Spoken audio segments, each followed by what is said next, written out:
ఈ 9కి ఎంతో ప్రాముఖ్యత ఉన్నదని గ్రహించి శ్రీపీఠంలో వారాహి, శ్యామల, ఇప్పుడు శ్యామల, అష్టలక్ష్మి, అలాగే దేవి శరన్నవరాత్రులు, వసంత నవరాత్రులు ఇవన్నీ కూడా ఎవరొచ్చినా 9 రోజులు దీక్షను పూనవచ్చును అని ఒక అధికారికమైన ధృవీకరణ చేశాం.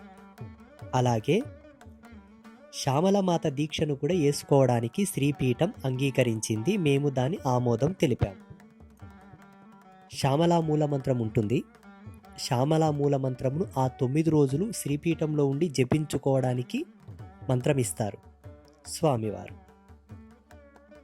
19వ తారీఖు శ్యామల నవరాత్రులు పాడ్యమి నుంచి ప్రారంభమవుతున్నాయి కాబట్టి చతుర్దశి రోజన్న, అనగా 17వ తారీఖు రోజన్న, 18వ తారీఖు అమావాస్య రోజన్న శ్యామలామాత దీక్షను వేసుకోవచ్చు.